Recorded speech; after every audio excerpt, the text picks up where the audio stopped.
الحمد لله القوي القهار العزيز الجبار بيده ملكوت السماوات والأرض وإليه يرجع الأمر كله وربك يخلق ما يشاء ويختار وأشهد أن لا إله إلا الله وحده لا شريك له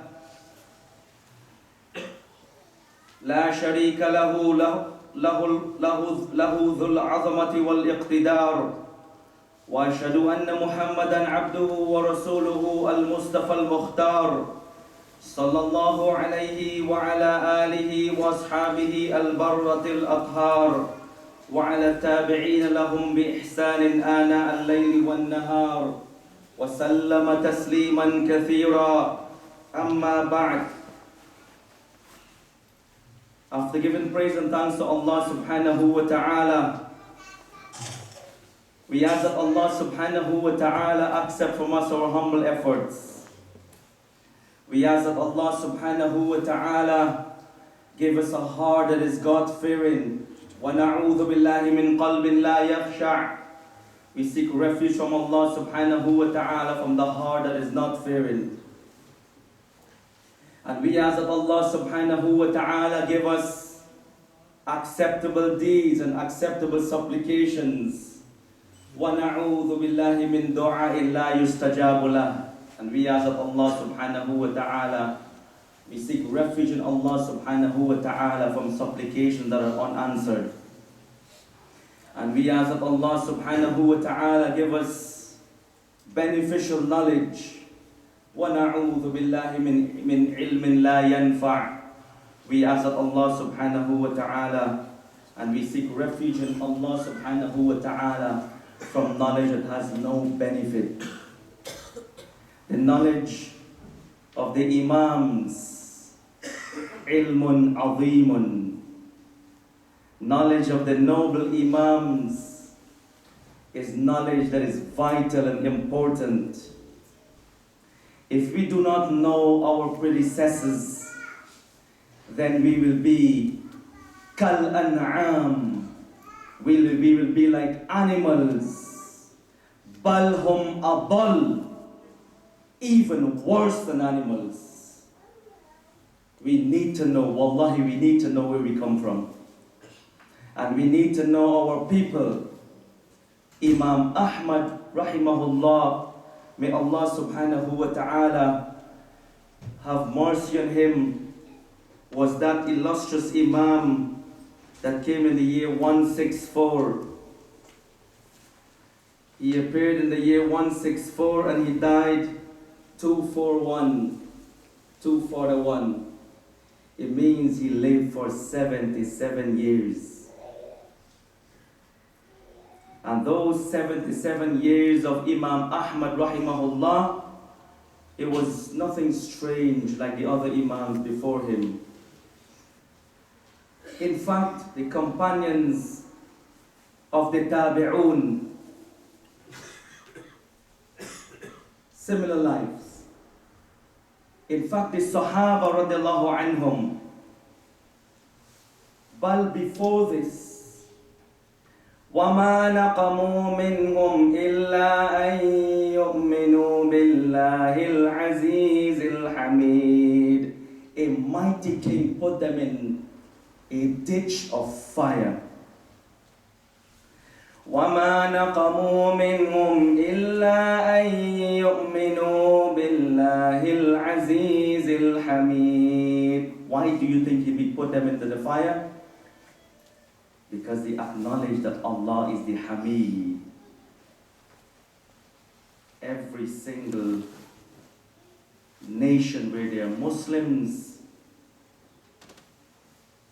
they will be mushrik. So our nation is the same. Trials and the tribulation goes on. And these ai of every time, they led lives that is full of lessons for us. And this is why we are here today. Hopefully by the end of this kalam, of this nasiha, bi-idhnillahi azza wa jal, we would go home inshallah and we sleep and we remember some of the kalam from the life of Imam Ahmad rahimahullah ta'ala. His name was Ahmad Ibn Muhammad Ibn Hanbal Ibn Hilal Ibn Asad Ibn Idris Ibn Abdullah Ibn Hayyan. Those are names only for you to know his lineage. He was known as Abu Abdullah, so they would refer to him as Abu Abdullah.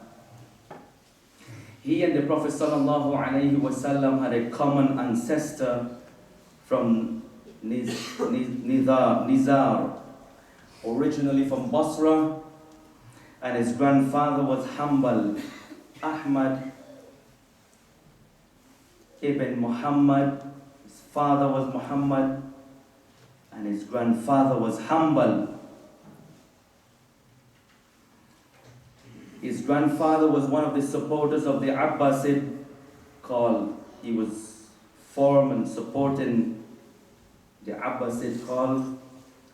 His grandfather and his father were soldiers. They were brave soldiers. And they were fighters for the cause of Islam. Ahmad Ibn Hanbal, he inculcated and he inherited this courage, his steadfastness in supporting the truth, and his patient perseverance in the face of adversity and difficulty from them.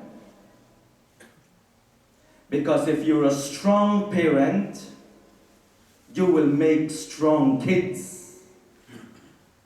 And if you're a weakling, then your children will be weaklings.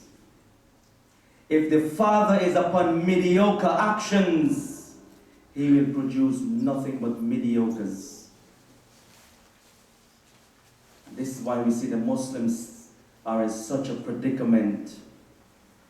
Ahmad's father and grandfather, they were people of courage, and they were soldiers, fi sabilillah.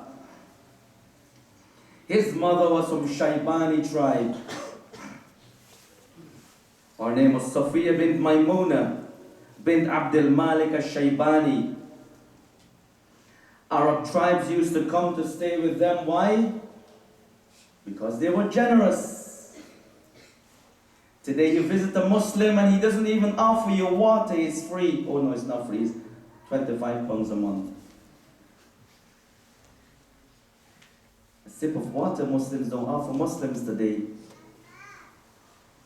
The tribes from everywhere used to come to his home. To his home and his father's home. Why? Because they were known in the land as hospitable people.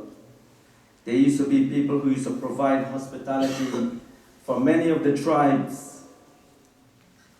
His birth and upbringing, we said he was from Basra, and his father then migrated to Al-Khurasan. His mother conceived him in Merv and delivered him in Baghdad. Oh, that's a bit confusing.